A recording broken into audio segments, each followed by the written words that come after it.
میرے دوستو، اگر آپ تہجد کی نماز کا اہتمام کر رہے ہیں، آپ تہجد کی نماز کے لیے اٹھ رہے ہیں، اللہ تبارک و تعالیٰ کی طرف سے آپ کو تہجد کی نماز کی توفیق مل رہی ہے، تو اس پر اللہ تبارک و تعالیٰ کا آپ شکر ادا کریں۔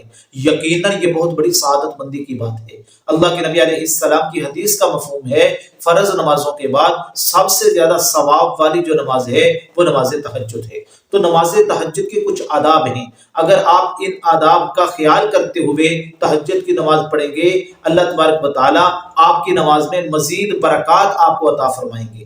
اللہ کی طرف سے نماز تہجد کی برکتیں آپ کو نصیب ہوں گی، آپ کی زندگی پر نور ہو جائے گی میرے دوستو۔ تو وہ آداب کیا ہیں، ان کو ذرا سماعت فرما لیں۔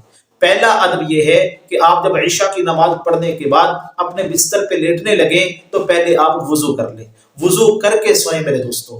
حدیث مبارکہ کا مفہوم ہے، اللہ کے نبی علیہ السلام نے فرمایا، جو بندہ وضو کر کے سوتا ہے، اللہ پاک ایک فرشتے کو اس بندے کی حفاظت کے لیے مقرر فرما دیتے ہیں۔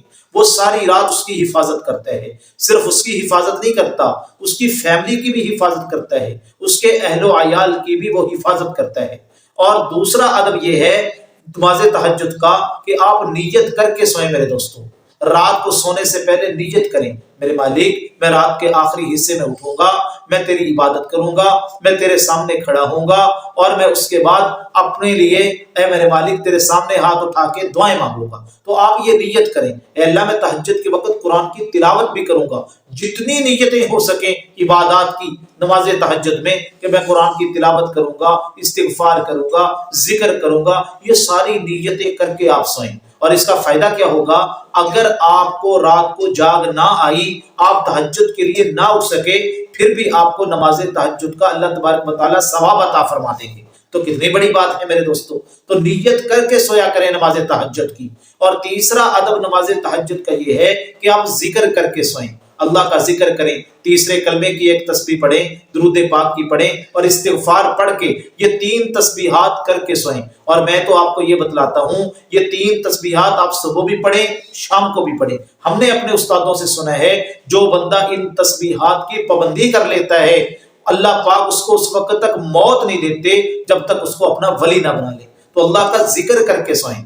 اور چوتھا ادب نماز تہجد کا یہ ہے کہ آپ جب تہجد کے لیے اٹھیں نا تو شور نہ ڈالیں، اس انداز سے نہ اٹھیں کہ آپ کے گھر کے کسی فرد کی نیند خراب ہو جائے۔ اللہ کے نبی علیہ السلام کی سنت مبارکہ بھی یہی تھی، حضور علیہ السلام کا معمول بھی یہی تھا۔